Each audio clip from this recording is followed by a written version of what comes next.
یہ تحریر میرے ایک دوست جن کا تعلق ہندوستان سے ہے انہوں نے شیئر کی، جو اردو پڑھنا نہیں جانتے، ان کی خواہش پر۔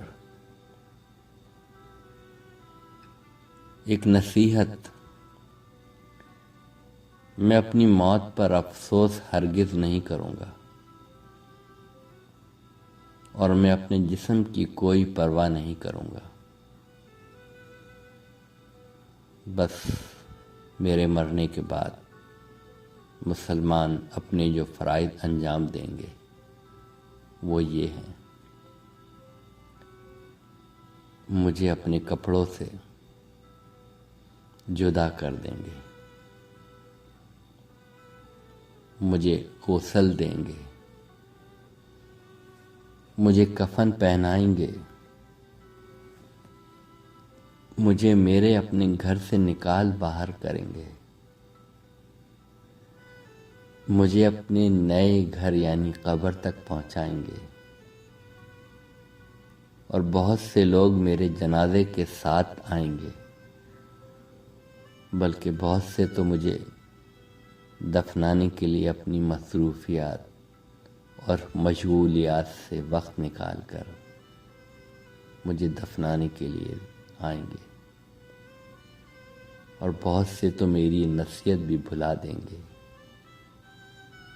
اور ایک دن میری چیزوں سے وہ خلاصہ پائیں گے، میری چابیاں، میری کتابیں،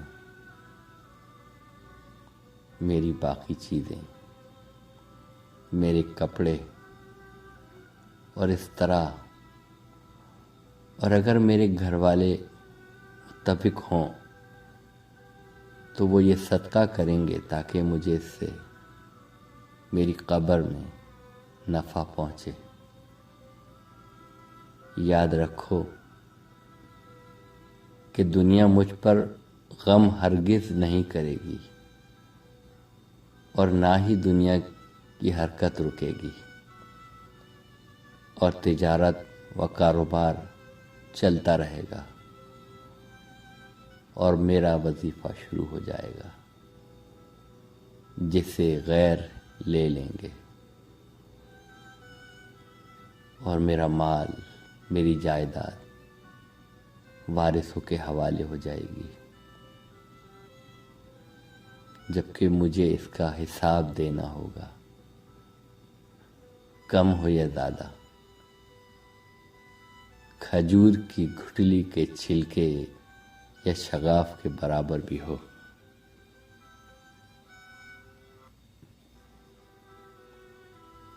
اور سب سے پہلے میری موت پر مجھ سے جو چھین لیا جائے گا وہ میرا نام ہوگا۔ اس لیے جب میں مر جاؤں گا تو لوگ کہیں گے کہ لاش کہاں ہے، مردے کو لاؤ، اور مجھے میرے نام سے نہیں پکاریں گے۔ جب میری نماز جنازہ پڑھانا ہوگی تو کہا جائے گا جنازہ لے آؤ، میرا نام نہیں لیں گے۔ اور جب میرے دفنانے کا وقت آ جائے گا تو کہیں گے میت کو قریب کرو، میرا نام بھی یاد نہیں کریں گے۔ اس وقت مجھے میرا نسب اور نہ قبیلہ میرے کام آئے گا، اور نہ ہی میرا منصب اور شہرت۔ کتنی فانی اور دھوکے کی یہ دنیا جس کی طرف ہم لپکتے ہیں۔ پس اے زندہ انسان، خوب جان لے کہ تجھ پر غم و افسوس 3 طرح کا ہوتا ہے۔ نمبر 1، جو لوگ جو تجھے سرسری طور پر جانتے ہیں وہ مسکین کہہ کر غم کا اظہار کریں گے۔ نمبر 2، تیرے دوست چند گھنٹے یا چند روز تیرا غم کریں گے اور پھر اپنی اپنی باتوں اور ہنسی مذاق میں مشغول ہو جائیں گے۔ زیادہ سے زیادہ گہرا غم گھر میں ہوگا، وہ زیادہ غم کرنے والے تیرے اپنے پیارے، تیرے اہل و عیال کا ہوگا، جو کہ ہفتہ، 2 ہفتہ یا 2 مہینے اور زیادہ سے زیادہ 1 سال تک ہوگا، اور اس کے بعد وہ تجھے یادوں کے پنوں میں رکھ دیں گے۔ لوگوں کے درمیان تیرا قصہ ختم ہوا اور تیرا حقیقی قصہ شروع ہوا، اور وہ ہے آخرت کا۔ تجھ سے چھن گیا تیرا جمال، تیرا مال، تیری صحت، تیری اولاد، جدا ہو گئے تجھ سے مکان و محلات، اور کچھ باقی نہ رہا تیرے ساتھ کیا جائے گا،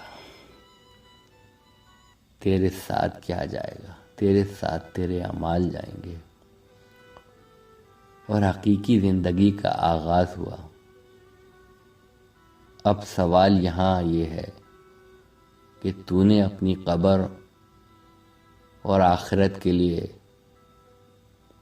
اب سے کیا تیاری کی ہے؟ یہی حقیقت ہے جس کی طرف توجہ چاہیے۔ اس کے لیے تجھے چاہیے کہ تو اہتمام کر فرائض کا، نوافل کا، پوشیدہ صدقے کا، نیک کاموں کا، رات کی نمازوں کا، شاید کہ تو نجات پا سکے۔ اگر تو نے اس مقالے کو لوگوں کی یاد دہانی میں مدد کی جبکہ تو ابھی زندہ ہے، تاکہ اس امتحان گاہ میں امتحان کا وقت ختم ہونے سے تجھے شرمندگی نہ ہو، اور امتحان کا پرچہ بغیر تیری اجازت کے تیرے ہاتھوں سے چھین لیا جائے، اور تو تیری اس یاد دہانی کا اثر قیامت کے دن تیرے اعمال کے ترازو میں دیکھے گا۔ اور یاد دہانی کرتے رہیے، بے شک یاد دہانی مومنوں کو نفع دے گا۔ میت صدقے کو کیوں ترجیح دیتی ہے؟ اگر وہ دنیا میں واپس لوٹا دی جائے، جیسا کہ اللہ نے فرمایا، اے رب، اگر مجھ سے تھوڑی دیر کے لیے تو مجھے واپس لوٹا دے تو میں صدقہ کروں اور نیکوں میں شامل ہو جاؤں۔ سورہ المنافقون۔ یہ نہیں کہے گا کہ عمرہ کروں، نماز پڑھوں، روزہ رکھوں گا۔ علماء کرام نے کہا ہے، میت صدقے کی تمنا کرے گی، کیونکہ وہ مرنے کے بعد اس کا عظیم ثواب اپنی آنکھوں سے دیکھے گی۔ اس لیے صدقہ کثرت سے کیا کرو۔ بے شک مومن قیامت کے دن اپنے صدقے کی سائے میں ہوگا۔ مومن قیامت کے دن اپنے صدقے کی سائے میں ہوگا۔